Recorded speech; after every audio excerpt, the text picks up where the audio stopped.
Both the experimentalists and the psychologists and ourselves, they're all trying to become something. Yes, though they may not seem obvious at first, it may seem that they're really just disinterested or unbiased observers, or working on the problem. But underneath, you feel there's a desire to become better on the part of the person who is doing it. But he is not free of that. That's just it. They are not free of that. And that desire will give rise to self-deception and illusion and so on.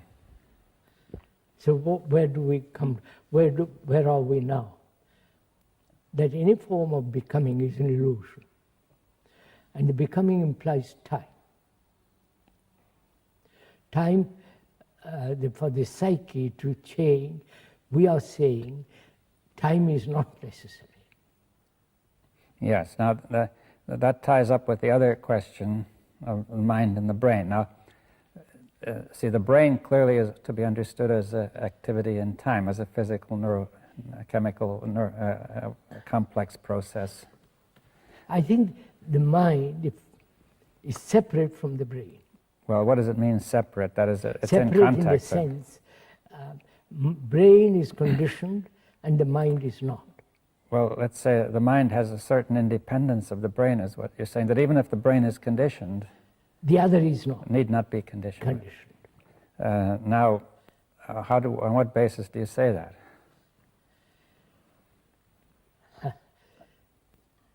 No, let's begin not on what basis do I say. Or what makes you say it, right? As long as one's brain or the brain is conditioned, it's not free. Yes. And the mind is free. Yes, that's what you're saying. Now, see, the brain not being free means it is not free to inquire in an unbiased way. And let's go inquire, what is freedom? Yeah. Freedom to inquire, as you point out, freedom to investigate, and it's only in freedom there is deep insight. Yes, that's clear, because if you're not free to inquire in any, if you are biased, then you're limited. Limited. In an arbitrary way, no? So, as long as the brain is conditioned, its relationship to the brain, to the mind, is limited. Yes, now we have the relationship of the brain to the mind here, yes. Or is it, and yes. Also the other way around, right? Yes. But the mind, being free, has a relationship to the brain. Yes. Now, we say the mind is free in some sense, not subject to the conditioning of the brain. Yes. Now, one could ask a question, what is the nature of the mind? For example, I could ask, is the mind located inside of the body, or is it in the brain? No, it's nothing to do with the body or the brain. Has it to do with space or time? Space, just a minute, space, wait a minute, has to do with space and silence. These are the two factors. But not time, right? Not time. Time belongs to the brain. All right, now what you say, space and silence. Now, what kind of space? It is not the space in which we see light moving. Space. Let's look around the other way. Thought can invent space. Well, in addition, we have the space that we see, and thought can invent different kinds of space. And space from here to there. Yes, the space through which we move physically. Yeah. Space also between two noises. Between two sounds. There's two sounds. Well, that's the interval, they call it. The interval of, that would be called the interval between two sounds. Yes, interval between two noises. Or two noises. Right? Two thoughts. Two thoughts. Right? Two notes. Yes. Two space between two people. Yes, space between the walls. And so on. But that kind of space is not the space of the mind. You say it is not limited. It is not an interval. I didn't want to use the word limited. But I mean, it's implied. Yes. It's not the nature of being bounded by something. No, it is not bounded by the psyche. By the psyche. But is it bounded by anything? No. No. Now, the psyche, you say, is bounded because we've said it is limited, you know, and so Yes. on right now. So can the brain, that's what I want to find out, Yeah. discuss rather, talk over. Can the brain, with all its cells conditioned, can those cells radically change? Yeah, well, we've often discussed, you say it's not certain that all the cells are conditioned. For example, some people think that only a small part of the cells are being used, and the others are rather just not being inactive, Used dormant. at all. Yeah, Yeah, or just touched occasionally. just touched occasionally. But those cells that are conditioned, whatever they may be, evidently dominate consciousness now, right? Yes. Yeah. Can that be, those cells be changed? Yes. We are saying that they can, through insight. Yes. Now, Insight being out of time, it's not the result of remembrance. It's not a intuition or desire or hope. It's nothing to do with any time and thought.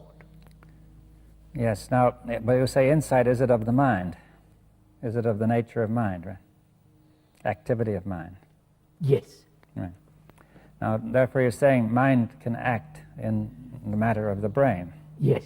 We said that earlier. Yes, but we have to. But you see, this is a difficult point. You see, how mind is able to act in matter. It is able to act on the brain. Say, for instance, take any crisis or any problem. Problem is, the root meaning of it, as you know, is something thrown at you. And we meet it with all the remembrance of the past, with a bias and so on. And therefore the problem multiplies itself. Mm-hmm. You may solve one problem, in the very solution of one problem, of that particular problem, other problems arise, as they are doing in politics and so on, right? Now, to approach the problem, or to have perception of the problem without any past memories and thoughts interfering or projecting in perception of the problem. Yes. Now that implies that perception also is of the mind. That it is. That's right. Not. Are you more or less saying that the brain is a kind of instrument of the mind? Is that what is being instrument of the mind when the brain is not self-centered? Yes.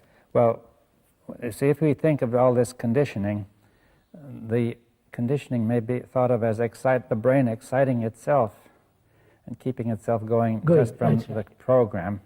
This occupies all of its capacity. All our days. Yes, Right. well, all the whole capacity of the brain. And it's rather like a radio receiver which can generate its own noise. It would not pick up a signal. Now, would this analogy be at all... Not it's quite. not very good, but... Not very. This is would you go into this a little bit? Experience is always limited. Right? I may blow up that experience into kind of fantastic affair, and then set up a shop to sell my experience. But that experience is limited. And so knowledge is always limited. And this knowledge is operating in the brain. This knowledge is the brain. Right? And thought is also part of the brain, and that thought is limited. So the brain is operating in a very, very small area. Yes, what prevents it from operating in a broader area? What is preventing it from operating in an unlimited area? Thought. Thought. No, but thought, the brain, it seems to me, is running on its own, from its own program, right? Yes, on its, like a computer that's running on its own program. Yes. Now, essentially that what you're asking is that the brain that should really be responding to the mind. That it can only respond if it is free from the thought which is limited. Yes, so the program does not dominate it. You see, we are going to still need that program. Of course, we need for many said things, that. yes, but